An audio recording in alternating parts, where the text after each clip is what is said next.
शांतवाणी मनावी कसे तयानादिवाणी कलत्रमरूपी असाधो तुकावा तयाचे तुकी कोण तुझा तुकावा सद्गुरुनाथ महाराज की जय।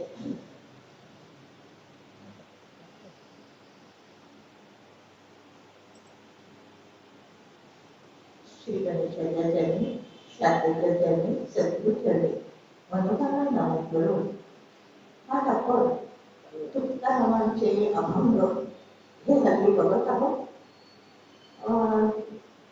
परीक्षा त्या तुकाराम महाराजांच्या झाल्या त्या अभंगाच्या मार्गदर्शन या दृष्टीने आपण सध्या चौथा पेपर त्याच्यातला आता 5वा प्रश्न आहे। आधीचे 4 प्रश्नांमध्ये जे अभंग होते ते बघितले आणि आता 5वा प्रश्न असा आहे की लहानपण देगा देवा असे तुकोबा का म्हणतात। प्रश्न असा आहे की लहानपण देगा देवा असं का म्हणतात तुकोबा आणि त्याच्यासाठी आपण 2 अभंग घेणार आहोत। तर पहिल्या अभंगामध्ये असं म्हणते नीचपण करले देवा न चले कोणाचाही दावा महापुरे झाडे जाती तेथे लवाळी वाजती येता सिंधूच्या लहरी नम्र होता जातीवरी तुका म्हणे फळ पाय धरल्या न चले बळ।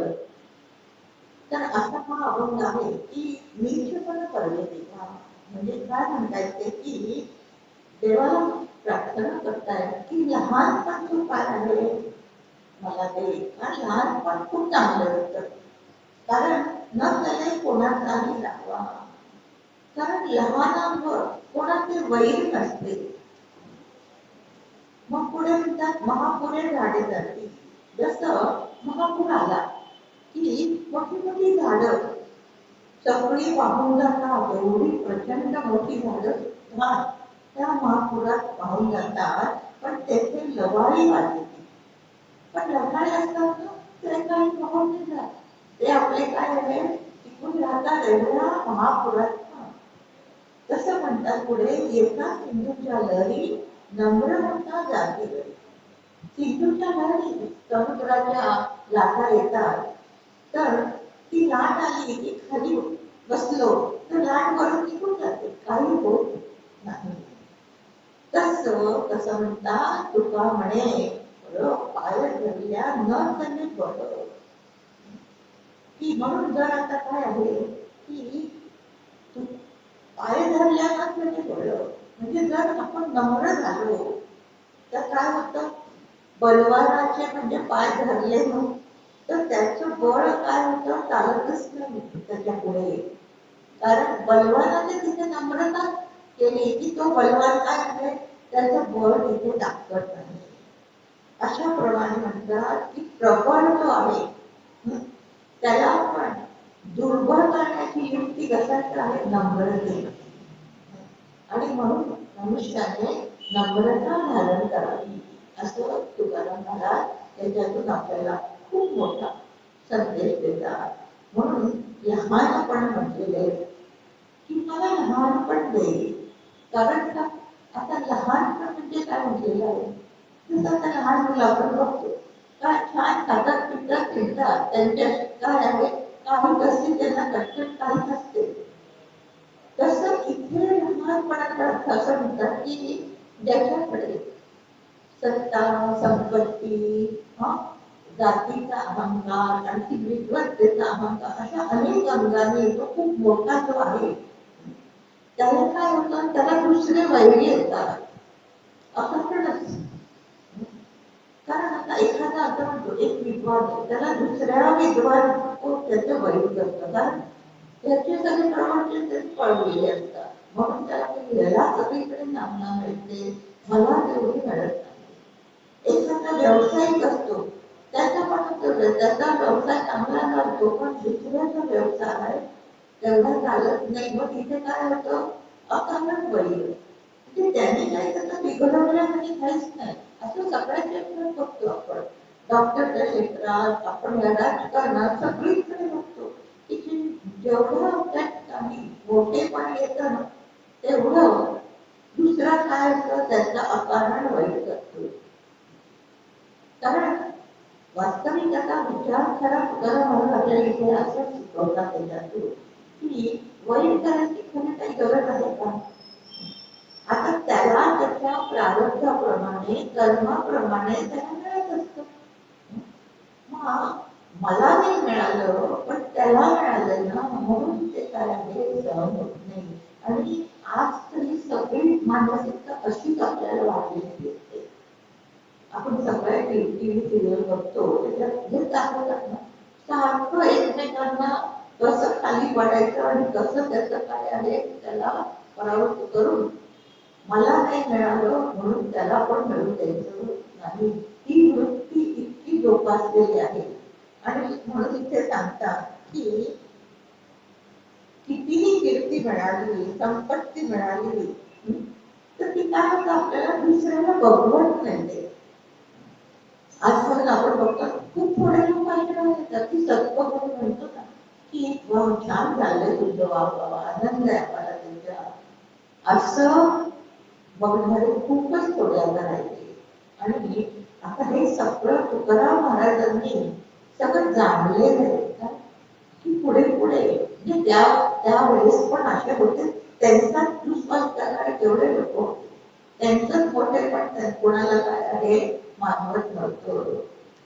आता पहिला शिष्यत्व त्यांचं पटकवलं तर सगळे तिला बोलायला लागले तिच्या नवऱ्याला की अरे तुम्ही ब्राह्मण आणि त्या शूद्राचं काय शिष्यत्व पटकवलं.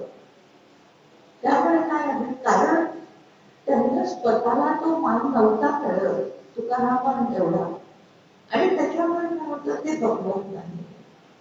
म्हणून इथे सांगतात की अशा प्रकारे माणसाची वृत्ती असते की अकारणच काय आहे त्याच्या मनामध्ये व्हायचं त्यांनी काही बिघडवलेलं नसतो. तो त्याच्या प्रयत्नाने कष्टाने आपल्या सगळ्यांनी तो काय असतो पुढे जात असतो. पण दुसऱ्या लोकांना आपल्याला ते मिळत नाही म्हणून तिथे काय होतं त्यांच्याबद्दल वय येतं. कारण जे असं पण नसतं की तो काही खरंच स्वार्थी आहे तो सगळ्यांना काय त्यांचं सगळ्यांचं डोबाडून तो स्वतः मोठा होतो असे नसतं. तो सज्जन असतो. तरी सुद्धा की माणसाच्या मनामध्ये अशी ही प्रवृत्ती ही दाखवलेली आहे. एक उदाहरण होतं साताऱ्याची भटजीबुवा म्हणून फार पूर्वी कीर्तनकार होते. अत्यंत विद्वान अभ्यासू आणि अत्यंत धार्मिक होते. त्याच्यामुळे आणि अपेक्षा काही नसायची म्हणून आजूबाजूच्या गावचे लोक नेहमी त्यांना कीर्तनाला बोलवायचे. पण त्या गावाच्या दुसऱ्या लोकांना ते बघवत नव्हतं की याला काय एवढा मान मिळतो एवढा काय बोलवतात. आणि ते काय करायचे त्यांच्या जात असायच्या ना वाटेमध्ये काटे आणि दगड अशा बांधून ठेवायचे. ते बिचारे बाजूला करायचे आणि जायचे. म्हणजे हे काय अकारणच काय आहे सज्जनाला किंवा ज्याला काहीतरी मान मिळतोय त्याच्याबद्दल अकारणच वैर आहे. म्हणून इथे असं सांगितलं त्यांना की हे सगळं काय आहे की दुसऱ्याला मिळालेलं बघवत नाहीये. आणि हे मूळ काय इथे लक्षात मिळतात की त्याचे गुण म्हणजे त्याची वृत्ती कशी आहे आणि वृत्ती कशा काय झाली त्याच्या गुणांमुळे. त्याच्यामध्ये जो रजोगुण आणि तमोगुण हे खूप असतात.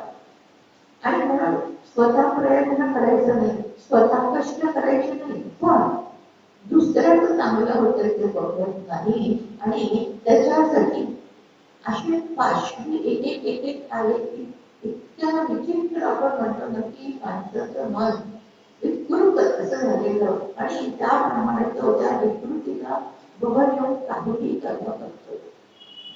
आता ते कर्म केल्यावर त्याचं फळ त्याला तसं किती वाईट भोगायला लागणार आहे हा विचारच नसतो. इतका गुणांचा प्रभाव माणसाच्या मनावर असतो. आणि म्हणून म्हटलेलं आहे की अशा ह्या सगळ्या समाजामध्ये आपल्याला राहावंच लागतं. आणि त्या समाजाची टक्कर देऊन तर होत नाही.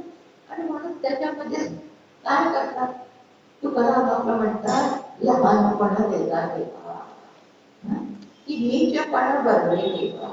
बरं झालं म्हणजे की आपल्याकडे जर काही हे नसेल ना तर त्याचा खंत वाटून घ्यायचं नाही. उलट ते म्हणतात, एक त्यांचा अभंग आहे की तुम्ही पूर्वी केले तेव्हा बरं झालं मला, त्यामुळे मला त्या ब्राह्मणत्वाचा अहंकार बसून वाचवलं. नाहीतर तो अहंकार येतो, त्याच्यापेक्षा मला तुम्ही पूर्वी केलं ना, हा मी आपली माझी काय आहे देवाची भक्ती करी, म्हणजे कोणाच्या आधार नको, मदत नको, कोणी माझ्याची वैर करायला नको. म्हणून काय आहे, म्हणजे जे त्यांच्या वाट्याला आलेलं ना त्याच्यामध्ये येते असं दाखवत आहे की किती समाधानाने माणसांनी राबवल्याच्या कसा विचार करावा, कशा पद्धतीने. आणि म्हणून ते इथे म्हणतात की लहानपण तू देवा मला दिलं ते खूप छान आहे की त्यामुळे काय कोणी माझ्याशी वैरीच होणार नाही ना. माझी एवढी गरिबी, माझं एवढं कुळ असं, माझ्याकडे काय आहे, आता एवढं होतं त्यांचं, पण व्यवसाय वगैरे सगळं गेलं तरी म्हणतात की बरं झालं, म्हणजे मला परत काय मी ना त्याचा करून ठेवलं, त्यामुळे मी मला भक्ती करायला कसा झालो, अत्यंत मी आता मोकळा झालो. म्हणजे जी जी परिस्थिती येते त्याच्यामध्ये कसा सकारात्मक विचार करावा हे आपल्याला याच्यातून दाखवतात. म्हणून मग पुढे सांगतात की अशा प्रकारे महापुरे महापुरे झाडे जाती तेथे लवाळे वाचती. महापुराला आता किती मोठी मोठी झाडं, किती सुनामी येते ना तेव्हा एवढं सगळं वाहून जातं त्या महापुरात. पण छोटी छोटी लवाळी असतात ना त्यांना काही होत नाही, ते छान डुबत असतात. कारण का की ते नम्र झाले ना. हे सगळे जे काय आहे मोठे मोठे बिल्डिंग, मोठी मोठी झाडं अहंकाराने असे फुटतात. आणि अहंकाराने फुटलं की तो पडतोच. असा काय भगवंताचा इथे नियम आहे. भगवंताला अहंकार अजिबात खपत नाही. म्हणून कुठलाही मनुष्य जेवढा वरती ढगायला लागतो ना तसा तसा त्याला अहंकार येतोच, कळत ना कळत येतोच. त्याला वाटतं हा आता मी काहीतरी तो आधी काही नसताना तेव्हा वेगळा असतो. पण जेव्हा त्याला आता तो एवढा मोठा होतो त्यावेळेस मात्र काय आपोआप त्याच्या वृत्ती, त्याचे विचार, त्याचं वागणं सगळं बदलतं. आणि असं झालं की म्हणतात की अहंकाराचे घर खाली. भगवंत काय करतो त्याला पाडतोच. आणि त्याच्यासाठी म्हणून सांगतात की नैवानी मिळवू नका असं नाही, पण नम्रता सोडू नका. हा आपल्याला काय आहे त्याच्यातून संदेश द्यायचा आहे. कारण आता काय असतं की जेवढं जेवढं काही मला मिळेल कोणाला मिळेल ते ईश्वराचं नियोजन असतं. त्यांनी त्याच्या अनेक जन्मात जशी कर्म केलेली असतात त्याप्रमाणे ईश्वर त्याच्या वाट्याला तसंच तसं देण्याचं काम करत असतो. पण ते काही कळत नाही. पण वाटतं काय म्हणतात मीच करतो, मी एवढं नामना म्हणत. आता छोटासा क्लास सुरू केलेला असतो तेव्हा पाया पडून सगळ्यांना सांगत की ऍडव्हर्टाईज करून या. आणि मग जसा जसा एवढा त्याला काय म्हणतो रिस्पॉन्स मिळतो 2-4 वर्षामध्ये की त्याला बघायला वेळ लागतो. नाही आता नाही आमच्या सांगितलं मी बोलण्याची पण राहत नाही, इतकं काय होतं तो चढतोच. हा काय आहे अगदी असं सगळीकडे सामान्य नियम आपण बघतो. आणि त्याच्यासाठी अखंड तुकाराम महाराज सांगतात की माणसाने काय लक्षात ठेवावं. एवढं जरी आपल्याला काही मिळालं थोडं तरी लगेच ईश्वराची आठवण करावी की त्यांनी हे काय आहे आपल्या वाट्यात टाकलं, हे सगळं त्याच्यामुळे माझं स्वतःचं कर्तृत्व नाही. कारण माझं कर्तृत्व म्हटलं की तो काय होतो, तो आपडतोच. चालतो थोडा काळ चालतो, पण नंतर आपण बघतो की कुठे काही तो राहत नाही, नाम निशान त्याचं राहत नाही. आज एवढा इतिहास झाला, एवढं 17 वर्ष आपण हे सगळं बघतोय. आणि म्हणून तुकाराम महाराजांनी त्याचा लिहून ठेवतात की एवढा बघत असून अनुभव घेत असून मनुष्य शहाणा होत नाही. की खरा त्याच्या खरी त्याची संपत्ती खरी कुठली आहे किंवा खरा सद्गुण कुठला आहे, तर नम्रता ही सद्गुण म्हटलेला आहे.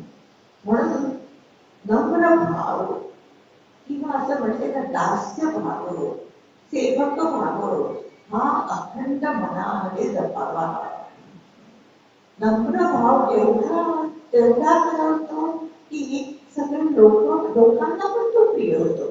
भगवंताला आवडतो असं म्हटलं, नम्र झाला होता तेने कोंडिले अनंता. अनंताला तो कोणतो म्हणजे आपला काय समजते तो नम्रतेकडे का. म्हणून सतत काय पाहिजे, दास्य भाव हा ठेवला पाहिजे. आणि सुप्रा संतांनी आपल्याला दाखवला तर समर्थ रामदास स्वामी त्यांनी काय म्हणतात, सकळ करणे जगदीशाचे आणि कवित्वती काय मानुषाचे, ऐशा अप्रमाण बोलण्याचे काय म्हणतात. म्हणून ते म्हणतात मी रामाचा दास आहे, राम दास त्यांनी असं होतं. आणि सगळं काय सेवक म्हणून मी त्यांचं हे सगळं कार्य करतोय. मग एवढा दाखवून गेला, आज तो दाखवला सगळ्या किती जणांचं जीवन घडवतो, किती जणांचं जीवन बदलतंय त्याच्या अभ्यासाने. पण ते काय म्हणतात, सकाळ करण्याच्या दिवसात मी काही नाही घेऊन ठेवलं, मी काही लोकांना सुधारलं नाही, मी काही नाही, सगळं ज्योतिषांनी करून घेतलं. आणि माणसं जे म्हणतात की आम्ही केलं काय, मनुष्य म्हणतो कर्तृत्व माझं, कुठलं कर्तृत्व, सगळं त्याची कृपा असेल, त्याची प्रसन्नता असेल तर काय होतं, या बुद्धीमध्ये ती प्रगल्भता येते आणि त्याच्यातून हे सगळं होतं काय. आणि ती पण त्याची योजना असते की काहीतरी काय आहे या व्यक्तीच्या माध्यमातून एवढं करून घ्यावं. त्यासाठी एकनाथ महाराज पण नेहमी काय म्हणतात, जनार्दन स्वामी एका जनार्दनी स्वतःला बिलकुल घेत नाही. एवढा एकनाथी भागवत त्यांनी लिखाण केलं, रामायण केलं, भागवतात किती त्यांनी म्हणत नाही असं केलं की मी केलं. प्रत्येक ह्याच्यामध्ये त्यांच्या इतका मनोभाव आहे की एका जनार्दनी म्हणजे एकनाथ एक नाही, दोघं एकच आणि आहे ते सगळं जनार्दन स्वामी. तर हे आपण संतांकडून शिकायचं की लहानपण म्हणजे काय, की अशा प्रकारे अखंड दास्य भाव. प्रत्येकजण आपण आपल्या घरामध्ये जे करतो ते पण मी करते माझं घर म्हणून असं न म्हणता, भगवंतांनी मला या घरामध्ये काय आहे सेवक म्हणून पाठवलं, या सगळ्याची सेवा करायला. असा भाव आपल्यामध्ये विकसित करत गेलो ना तर त्याची आपोआपच कृपा होते. मग आपण ज्ञानेश्वर महाराजांचं तर बघतोच. ज्ञानेश्वर महाराजांनी तर सगळं निवृत्तीनं असं करताय, मी काय करू शकतोय, प्रत्येक अध्यायाच्या ते सुरुवातीला गुरुस्थावन करतात, शेवट हेच सांगतात शेवटच्या ओव्यामध्ये की त्यांच्या कृपेने हे करतोय, नंतर मला काय होतं. एवढ्या गीतेवर जे भगवंताचा बोध आहे त्याच्यावर भाष्य करणं माझी एवढी येत नाही. हे तर काय आहे, निवृत्तीनं ते सगळं करून घेत आहे म्हणून हे सगळं होत आहे. म्हणजे हा जो भाव आहे ना, आता वास्तविक काय आहे ते स्वतः करतात त्यांच्या प्रगल्भतेने, पण मी करतो हा मला सांगतो. म्हणून ते सांगतात की अशा प्रकारे जेवढी नम्रता असते तेवढं काय होतं, जास्त प्रसिद्धी मिळते, सगळीकडे तो कसा होतो, अत्यंत प्रिय होतो. आता आपण आपल्या या संस्थेमध्ये करंदीकर सर होते. त्यांनी म्हणजे जेव्हा मी पहिल्यांदा 2001 पासून येते इथे, तेव्हा त्यांनी अगदी छोटं होतं वाटा आणि छोटं ऑफिस वगैरे, ते त्यांनी एवढा प्रयत्न केले संस्थेला पुढे नेण्यासाठी. ज्याला त्यांना सगळ्यांना धरून ठेवायचं, सगळ्यांना आपलं करायचं आणि इतके सगळा प्रचार करून करून सगळ्यांशी बोलून करून त्यांनी, आणि आज पण सगळे लोक म्हणतात की सगळ्यांना घेऊन त्यांना कार्य करण्याची त्यांच्यामध्ये कुवत होती. आणि एवढं करून असं काहीच नसायचं, पण इतके साधे होते ना की मी एवढ्या मोठ्या संस्थापक आहे असं काहीच नाही. तुम्हाला सांगते, त्यांनी म्हणजे इथून निवृत्त झाले, पण फक्त मग 1 महिन्यातून एकदा मीटिंगला द्यायची. आले की काय होतं, इथे पूर्वीला बोर्ड खाली लिहिलेलं असायचं की या संपूर्ण आठवड्यात कोणाकोणाची प्रवचन आहे. तिथून आतमध्ये आले की ते बोर्ड वाचायचे. आणि माझं असलं ना की ते निरोप पाठवायचे सरांबरोबर की त्यांना सांगा थांबा प्रवचन झालं, मी तुम्हाला घेऊन जातो. माझ्या तिकडे नाही, पुढे राहते ते. पण तेवढी म्हणजे अशी आता मी तिथे येणारी, पण इतकं त्यांचं असायचं की नाही मी जाणार रिक्षातून तर माझ्या बरोबर मी तुम्हाला घेऊन थांबा. म्हणजे किती प्रत्येकाचं किती हे जाणायचं आणि इतकं साधेपणाने त्यांचं सगळं होतं. म्हणजे त्याच काय झालं, एवढं यश हे जे दिसतंय ते असे निस्पृह कार्य करते, निराभिमानी असते ना, तेव्हा तेवढं यश होतं. आता आपण त्यांच्या सर्व बघतो, योगी काय ते म्हणजे काय त्यांचा प्रचंड अभ्यास, आणि पण किती असं किती ते अशा बघितलं प्रत्येक हस्ती आहे कसं आणि कुठल्या गोष्टी त्यांच्याकडे केवढे कार्यक्रम झाले आज त्यांच्या ह्याच्यामध्ये, पण त्यांना एवढा पण अहंकार नाही.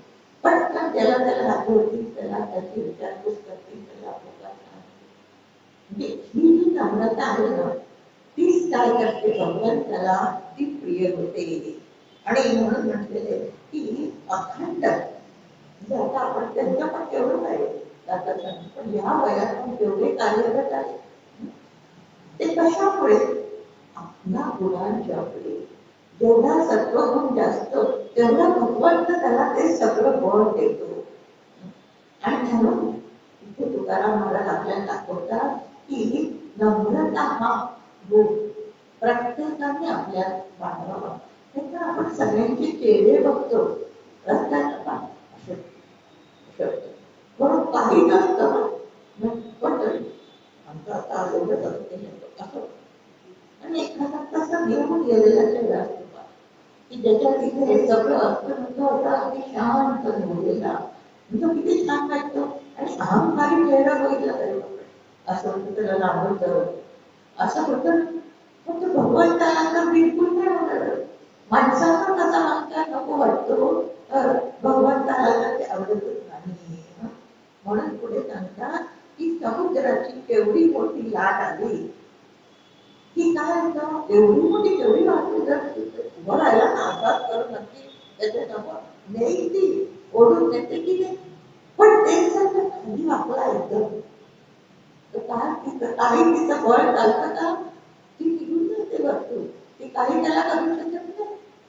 किती मोठी दिली आपल्याला एवढ्याशा शिकवण याच्यामधून की म्हणून माणसाने असं म्हटलेलं आहे, कितीही मोठं कार्य आपल्या हातून घडलं, एवढे सन्मान झाले, एवढं काय नाही तर काय घरात असे सगळे लावलेले असतात, मुद्दाम कपाट करून एवढे शिरीर मिळाले, बाहेर मिळाले, मला याच्यात खूप आनंद झाला. पण ते असं नाही कोणी म्हणत की हे भगवंताच्या कृपेने मला हे सगळं मिळालं बरं, अशी भाषा नसते. आणि म्हणून तिथे सांगतात की ते मिळालंय ते मिळवावं, पण त्याच्याबरोबर जर भगवंताचं स्मरण असेल आणि तर नम्रता असेल तर काय होतं, भगवंत त्याच्यावर खरीच कृपा करतो. म्हणजेच तो काय होतो, इतकं आदरणीय होतो, इतका पूजनीय होतो सगळ्या लोकांमध्ये, समाजामध्ये. पण आता अशा प्रकारे नम्रता सांगितलं नाही तरी त्याचं चांगलं बरोबर.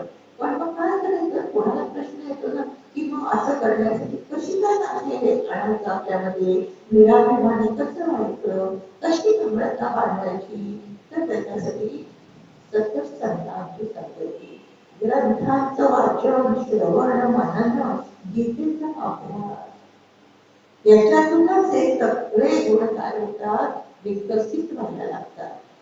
एक तुम्हाला उदाहरण सांगते. आपलं हे होते एक ना कलकत्त्याला सकाळच्या वेळी 8 वाजल्याच्या सुमारास एक असे त्याला वयस्कर गृहस्थ बसले होते पाडीमध्ये तिथे, आणि अशी जुनं पुस्तक त्या गीतेचं वाचत होते. तिथे एक तरुण मुलगा पण असं सकाळी फिरायला आलेला होता समुद्रावर, आणि म्हणाला या म्हाताऱ्या लोकांना ना काही नाही आहे अशा पोट्या घेऊन बसतात आपली, बस काय यांनी होणार आहे, आज जग किती पुढे गेलंय, आज कीर्ती सुधारणा झाल्या काय काय, आणि हे काय पोट्या वाटत बसतात. आणि तू तिथून असा फिरत असताना असं काउंटिंग करत होता असं ते ऐकत होते. ते त्यांनी त्यांचा तेवढा तो पाठ सगळा पूर्ण केला, पुस्तक बंद केलं, उठून उभे राहिले, आणि तेव्हा तेव्हा विचारलं काय बाबा तू कुठचं आहेस काय, ते सांगा मी कुठेतरी गावातून आलो आहे, मी सायंटिस्ट आहे आणि इकडे बाबा याच्यामध्ये माझी अंतर्नियुक्ती झालेली आहे असं सगळं. आणि तेवढ्यात काय झालं, त्यांना ते बघितलं तर त्यांची बॉडीगार्ड होते. ते पटकन त्यांनी काय केली, गाडी आणून तिथे त्यांची उभी केली आणि पटकन आला त्यांच्या हातातून जायचं. हा बघायलाच लागला एकदम. तर तेव्हा मग तो म्हणाला की आपण कोण होते, तर म्हणे की तू आता म्हणत होतास की ज्या ह्याच्यामध्ये मी कामाला लागलो ते डॉक्टर भाभा मी स्वतः आहे, आणि हे जे मी वाचत होतो ना ही गीता आहे, या गीतेच्या रोज अध्ययनाने मी आज एवढा यशस्वी झालो आहे. आज ते यश त्याच्यामुळे आहे. ऐकल्यावर तो एकदम झाला की हे कोट्यापेक्षा असं नाही, हे सगळं आपल्याला मार्ग दाखवतात. ग्रंथ संत यांनीच हा एवढं काय आहे, इतकं सगळं श्रेय, इतकी कीर्ती हे मिळवता येते. दुसरे एक उदाहरण आपण बघूया की म्हणून ते म्हणजे की बलवंताचं की बलवंताच्या समोर काठा केला ना, काय म्हटलं की एवढा मोठा काय समुद्राची लाट, त्याच्याकडे उभं राहिलं आपण ताट पाण्याने तर ती घेऊन जाईल, पण ते खाली वाकला तर ती वरतून जाते. म्हणून बलवंतासमोर पण काठा केला तर काय होतं, तो वर दाखवतोच त्याच्यात असं आहे. पण त्याच्या पुढे जर नम्रता धरली नाही तरी त्याचे चरण पकडले तर काय होणार, तो इतका काय होतो, कृपावंत होतो. नम्रतेत इतका हे भाव आहे. जर आता कोणाला आपण म्हटलं काय करतोय, अरे म्हटलं की तू काय म्हणणारच तसंच उत्तर काय म्हणतो काय हे करतोय. पण ते जर त्याला अरे भाऊ तू इथे काय करतोय, जरा असं हो हो हो काय हरकत नाही, आता लगेच येतो ना, लगेच किती फरक पडतो. म्हणून बलवंतापुढे बळ दाखवायला गेलं की त्याची अशी अवस्था होते. जसं आता आपल्याला माहिती आहे की अर्जुन आणि हनुमंताची, आता अर्जुनाच्या रथावर ध्वजामध्ये काय हनुमंत जाऊन बसले, एवढे बलवंत आहे हनुमंत, पण काय झालेले दास्य स्वीकारलं त्यांनी. त्याची ती गोष्ट आहे अशी की एकदाच काय झालं, अर्जुन रामेश्वरच्या तिथे जो पूल बांधलेला होता तिथे गेला होता, आणि तो म्हणाला लागला की काय गेले ह्या दगडाचा पूल, बाणाचा पूल रामाने करायला हवा होता. बाण धनुक आहे ना, राम तर एवढे त्यांनी बाणाचा करायला हवा होता. काय आता हनुमंत तर सगळीकडे असतात आणि जिथे रामाची स्थान तिथे तर असतातच. त्यांना काही सहन नाही झालं. त्यांनी लगेच ब्राह्मणाचा वेश घेऊन आले तिथे आणि म्हणाले, काय तुम्ही बोलताय वगैरे. म्हणे हो बरोबर आहे की बाणांचा काय हवा होता. म्हणे बाणांचा तुटणार नाही का. म्हणे कसं काय तुटेल. म्हणे मी करून दाखवतो बघा. म्हणे पण पैस लावायची. जर तुटला तर काय करायचं, तू स्वतःला अग्नी प्रवेश करून घ्यायचा आणि नाही तुटला तर काय होईल, हनुमंतांनी तुझं दास्य करी. कारण रामाचा मी दास आहे ना, त्यामुळे रामासाठी मी तुझं दास्यत्व करेन. आणि त्याप्रमाणे काय झालं, अर्जुनाने केलं, माण्यांचा पूल केला आणि आता काय हनुमंतांनी त्याच्यावर उडी घेतली. तुटला. तुटल्याबरोबर आता काय अर्जुनाने लगोलगी सगळी लाकडं तिथे जमवतोय आणि आता जळण्याची तयारी करतोय. तेवढ्यात काय होतं की एक साधू येतात. ही सगळी भगवंताची कृष्णाची साधू येतात. म्हणतात काय झालं, काय झालं, काय झालं, सांगितलं असं झालं होतं. तर म्हणे की अरे पण साक्षी कोण होता. ते साधू म्हणतात साक्षी कोण होतं. म्हणे कोणी नाही. मग आता मी साक्षी आहे, परत कर म्हणायचं. मग अर्जुनाने परत पूर केला मानांचा आणि त्यावेळेस भगवंताने खाली हात धरला. हनुमंताने उडी घेतली, तुटला नाही तेव्हा. म्हणे की आता कुठे तुटला. आणि म्हणून त्याने हनुमंताला अर्जुनाच्या रथाच्या ध्वजावर तो रक्षण करायला बसला. कारण जेवढा वेळ तो असतो ना हनुमंत, जे वृद्ध होईपर्यंत, तेव्हा सगळे पान रथावर येत असतात. अर्जुनाला एक तर श्रीकृष्ण पुढे आहे, मागे अर्जुनाला ठेवलेला आहे. आणि म्हणून शेवट अगदी जेव्हा आता युद्ध संपतं तेव्हा रोज काय असायचं, रोज भगवंत स्वतः काय करायचे, आधी रथातून उतरायचे, मग अर्जुन उतरायचा. पण आज सांगता श्रीकृष्ण की अर्जुन आधी तू रथातून उतर. रथातून आधी तो उतरतो, मग श्रीकृष्ण उतरतात आणि मारुती राजा निघून जातात. तसं सगळा रथ पेटतो. म्हणजे तेवढं सगळं मारुतीने सगळं धरून ठेवलेलं असतं त्यावेळेला युद्धामध्ये. अशी ते बलवंत मारुती. पण इतकं काय झालं, ते इतकी कृपा करतात जर नम्रतेचा भाव घेतला तर. म्हणून आपण बघतो ना की व्यवहारामध्ये जेवढं नम्रतेने जो वागतो ना त्याची कामं पटपट होत असतात. तुम्ही एखाद्या कर्मचारी ज्याच्या कार्यालयात गेला, कॉर्पोरेशनच्या वगैरे, बाहेर सगळे नुसते अडलेले बसलेले असतात. त्यांच्यावर असं जर बोललं ना, काय तुम्ही कामं करत नाही, काही नाही, आम्हाला धके होतं, करणारच नसते. पण ते जर बाबा जर आम्ही इथून लांबून आलोय असं कशी करू, हो काही नाही, आम्ही आत्ता करून देतो, काय आहे. लगेच काय होतं, बोलण्याने फरक पडतो. गुजराती ते व्यापारी किती गोड गोड बोलतात की समोरच्याला काही घ्यायचं नसेल तरी तो पैसे घेऊन जातो. इतकं काय आहे, नम्रता ही काय करते, माणसाला सफळ करते. आणि म्हणून कारण भगवंताला मुख्य म्हणजे नम्रता आवडते. आता म्हणून अगदी खूप विचार करून लक्षात ठेवायचं की हे सगळं जे आपल्याला मिळालेलं आहे, आपल्या देहापासून घर, दार, पैसा, पैसा सगळे आपल्याला कामून करून काय, ते सगळं कोणी दिलं, त्याने दिलं ना.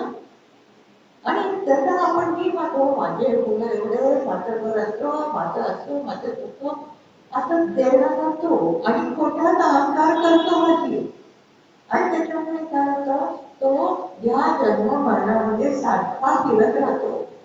त्याच्या या अहंकारामुळे त्याने अहंकार सोडला आणि हे सगळं आनंदाने केलं तर भगवंत काय करतो, सगळ्या प्रकारे त्याला मदत. असं म्हणजे योगक्षेम वहाम्यहम्.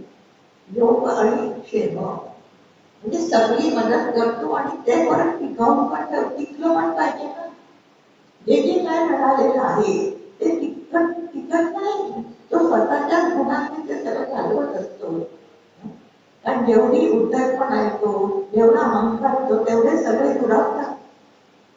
पण तेच त्याला अशी बुद्धी चांगली देतो की तो अखंड हे सगळं कार्य नम्रतेने करतो आणि त्याच्यामुळे त्याला क्षेम म्हणजे ते टिकवून तो त्याला शेवटपर्यंत अशा प्रकारची मदत करत राहतो. एवढा मोठा कार्याने की आपल्याला याच्यातून तुकाराम महाराजांनी या अभंगातून सांगतात की अशा प्रकारे की तू नीचपणा करवे देवा, म्हणून काय आहे की तू मला कमी सगळं दिलंस तरी चालेल, पण त्याच्यामुळे मला अहंकार होणार नाही आणि मी तुझी भक्ती मनापासून करू शकेल, तर माझ्या जीवनाची पण सार्थकता मला करू देता येईल. म्हणून दुसरा अभंग आपण बघणार आहोत की लहानपण देगा देवा, मुंगी साखरेचा रवा, ऐरावत रत्न थोर त्याची अंकुशाचा वापर, त्याचे अंगी मोठेपणा तया यातना कधी, तुका म्हणे जाण व्हावे लहानाहुनी लहान. ते म्हणतात की लहानपण देगा देवा, की लहान होण्याचं काय सुख आहे, म्हणून तू मला लहानपण दे. म्हणजे खंत नाही त्याच्यामुळे की याला एवढं मिळालं, मला कुठल्या ह्याच्यात असं, मला असं, मला तसं, असं नाही. उलट ते म्हणतात की मला लहानपण दे, त्याच्यामध्ये खूप मला सुखाने राहता येतं. ह्या सगळ्या अहंकारातून काय आहे, मी बाजूला राहू शकतो आणि म्हणून सुखाने राहतो. जेवढा अहंकार ना तेवढं दुःख असतं. म्हणून म्हणतात असं मुंगी साखरेचा रवा. मुंगी सगळ्यात लहान नाही आणि म्हणून ती काय आहे, ती बरोबर साखर जाऊन खायला, त्याला साखर खायला नसते, गोड खायला नसते. पण ज्याच्या अगदी मोठेपण म्हणजे तया यातना कठीण, म्हणजे ऐरावत रत्न थोडं. आता ऐरावत कुठल्यातून निघाला, त्या समुद्र बंधनातून ऐरावत निघालेला आहे. म्हणजे किती श्रेष्ठ आहे तो. पण त्याला त्या अंकुश त्याला मार खावा लागतो ना त्याचा. म्हणून तिथे सांगतात की असं 14 रत्न असून सुद्धा अंकुशाचा त्याला मार खावाच लागतो. पण मुंगीला मात्र अगदी छान साखर खायला मिळते. म्हणून त्याचे अंगी मोठेपणा, की ज्याच्या अंगी अशी विपत्त आहे, सत्ता, संपत्ती, वयाचा मोठेपणा, त्याचं पण होतं ना. आम्ही सगळ्यात घरामध्ये मोठे आहोत, रोज आम्हाला काय केलं पाहिजे, नमस्कार केला पाहिजे. काल त्याच्यामध्ये आली आम्ही त्या आधी सांगत होत्या की त्यांची नाचून नवीन लग्न नाचून आली. आजीची सारखी अपेक्षा की हिने मला रोज नमस्कार करायला पाहिजे. आता ती नाचून तो करतोय, तिचा नवरा करतो, पण ही काही करत नाही. मग एक दिवशी की तिला सांगा आम्हाला हे रोज नमस्कार करायला पाहिजे. सांगून पण बघितलं, पण ती रोज कशाला. मग आता कशासाठी अपेक्षा, कारण मी एवढी मोठी घरात ती करते, मग मला रोज मान दिला पाहिजे.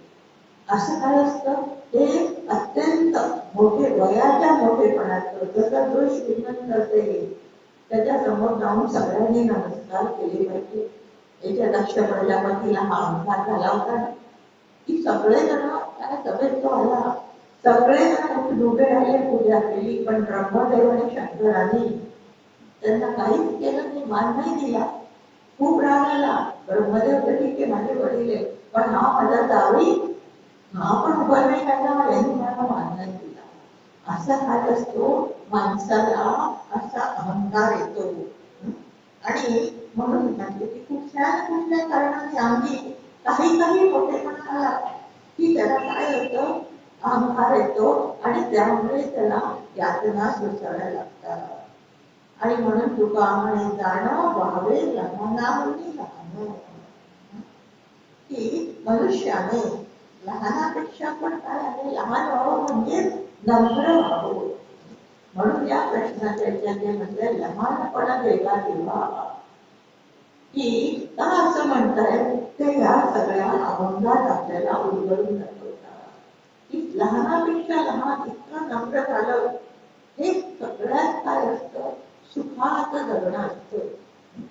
म्हणते या अभंगातून आपल्याला आणखी जास्त प्रकर्षाने लक्षात आणून देतात की असा हा सत्वगुण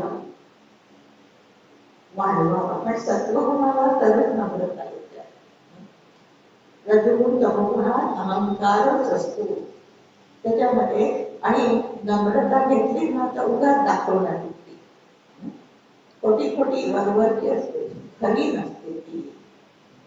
तर त्याच्यासाठी म्हणतात की लहान मुलं आपण बघतो की नाही, की काय आहे, लहानपणी किती निरागस असतात ना, त्याच्यामध्ये काही असायला नसतं. पण जशी जशी शिकायला लागतात, मोठी मोठी होत जातात, मग त्यांना एक लेबल लागत जातं ना, की त्याचा एवढं यश मिळालं, त्याच्या हातात एवढी डिग्री मिळाली, आता त्याला नोकरीमध्ये हे पद मिळालं, की त्याचा काय होतो, अहंकार वाढायला लागतो. आणि असा अहंकार वाढला की लौकिकात आणि अलौकिकात असतात. लौकिकात सुद्धा काय होतं, त्याचं पतन होतं. अलौकिक म्हणजे परमात्म्याच्या तिथे तर त्याला जागाच नाही. तर एक तुम्हाला सांगते गोष्ट, की असं ऐका आलं होतं की रतन टाटा ते एअरपोर्टवर गेले होते, त्यांना पुढे जायचं होतं.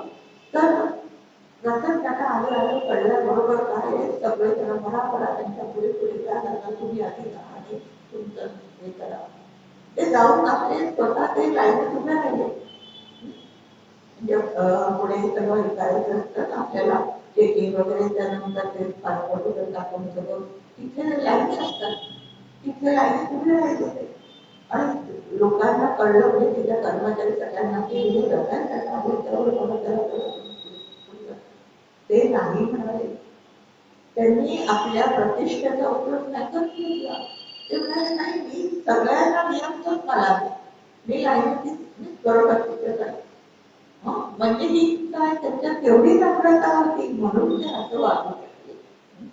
नाहीतर अपेक्षा काय असते सगळ्यांची, आम्हाला आधी सगळं पुढे जायला पाहिजे, आम्हाला लगेच सगळ्या या करायला पाहिजे. हे खरी जी नम्रता असते ना, खरा सद्गुण असतो ना, त्याच्या ठिकाणी हे नसतं. म्हणून मुलींनी सांगितलेलं आहे ज्ञानेश्वरीमध्ये की हे विश्व मोहरे लावावे, अलौकिक न होवावे लोकांप्रती. की तुम्ही किती मोठे झाला तरी काय तुमचं अलौकिकत्व असे समाधान मिळवू नका. सामान्यासारखंच काय करावं, तिथे त्यांच्यासारखंच राहावं.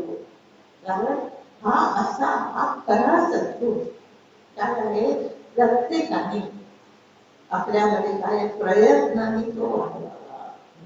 आणि तो प्रयत्नाने वाढवला तर छोट्या छोट्या गोष्टी आपण शूद्र आहे वगैरे आहे म्हणजे त्यांना केव्हा अहंकार असतो. आता ते तर त्यांना काय काम असतं, काय ते पण कधी सरळ बोलणार नाही.